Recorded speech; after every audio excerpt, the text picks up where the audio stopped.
Hello, my third grade friends. Right now, I'm going to show you a lesson on how we're going to be painting watercolors that bleed together.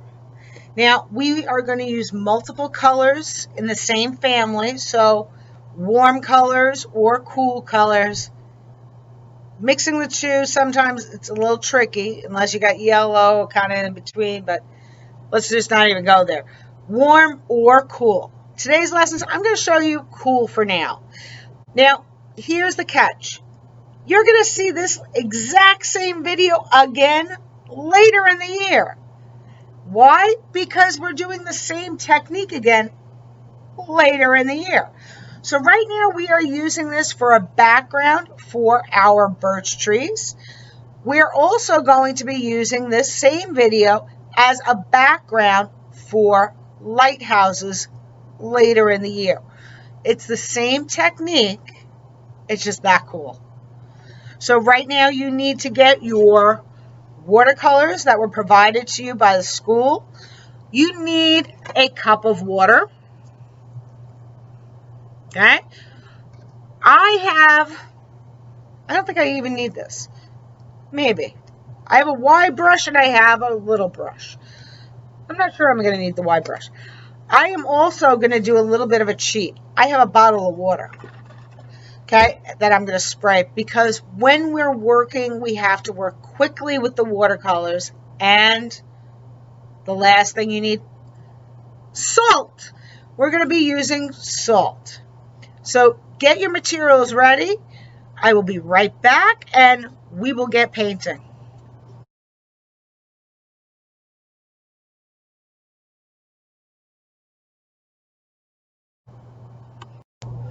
Okay, so similar to first and second grade where we did a sky with cool or warm colors, we're going to be doing the whole paper for our background. Not too worried about land and sky. We're just going for technique because this is cool and kind of fun. So I have a larger paper here so that you can all see a little more clearly. And the first thing I need to do is wet my paper.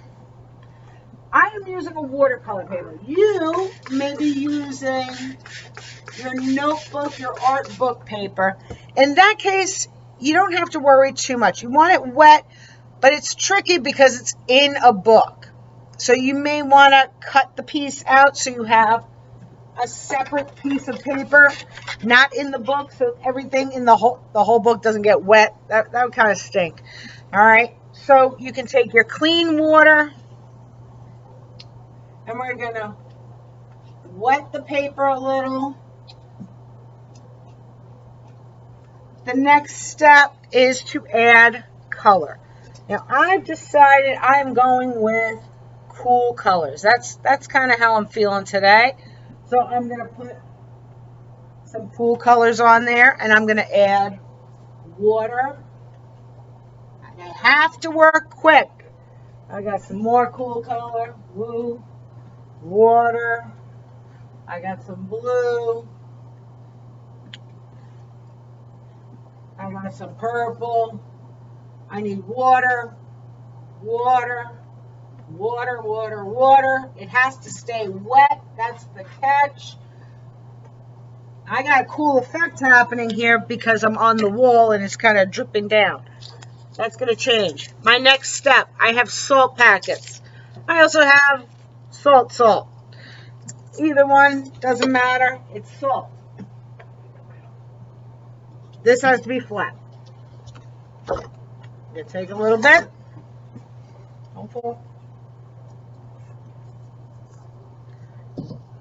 That. And I'm going to sprinkle it onto my paper. Kind of like sprinkles. All right.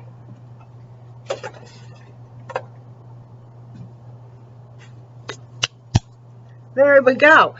What's going to happen over time, and we can watch as this goes. Salt, as you know, They put it on the roads when it snows. Does that seem strange?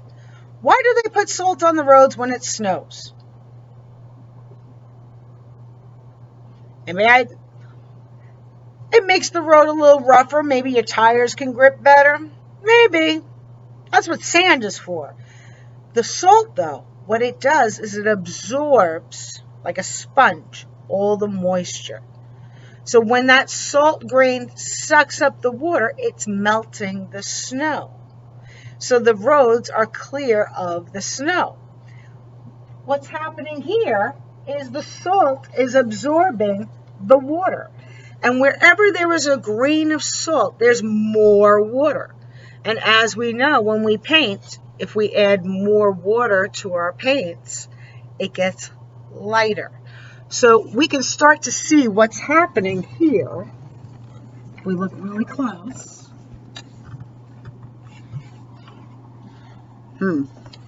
Let's try that a different way. Let's go this way.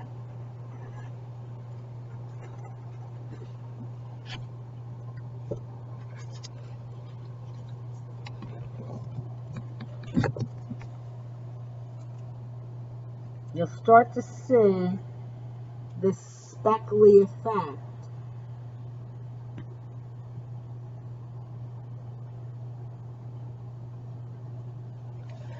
And if I leave this overnight, that effect is going to get even more dramatic.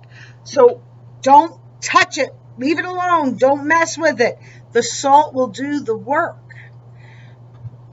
When we're all done, we will be adding our birch trees to our background. Not the greatest example here, but we have our birch trees and we have it on our salted watercolor background. Over the years, I got a few drip marks on it. Whoops. So that is our plan. We're going to use this same technique for a project later in the year with our lighthouses. Same effect, same painting. We're just adding color. I like the bigger brush for this because we got to work quick. If your paper dried before you put the salt on, it won't work. Try this.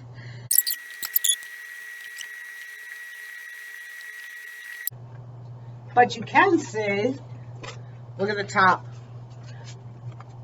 See how that's starting to speckle already? All those grains of salt. It's a really cool thing, isn't it? All right. So that is part 2. We got one more part where we draw our trees and cut them out and paste them onto our beautiful, speckly, snowflakey, crystalled sky.